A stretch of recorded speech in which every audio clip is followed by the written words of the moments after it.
खुजदार में यके बाद दूसरा धमाका, 20 से ज्यादा शहरी जख्मी, अस्पताल में इमरजेंसी नाफज। खुजदार शहर में यके बाद दूसरा धमाका, गुंजान कारोबारी मरकज उमर फरूक चौक पर पहला धमाका हुआ, जिसके बाद आवाम जमा होने के फौरन बाद दूसरा धमाका मोटरसाइकिल पर नस्ब बम के जरिए किया गया।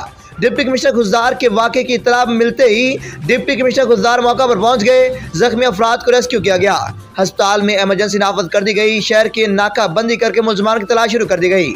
डिप्टी कमिश्नर खुजदार अस्पताल में लाई गई तमाम जख्मी अफराद की बेहतरीन इलाज मुआवजे के लिए अस्पताल में मौजूद हैं। शहर भर में सिक्योरिटी अलर्ट कर दिया गया। तहकीकाती इदारे जाए वक़ूआ पर शवाहिद इकट्ठे करने में मसरूफ़ हैं।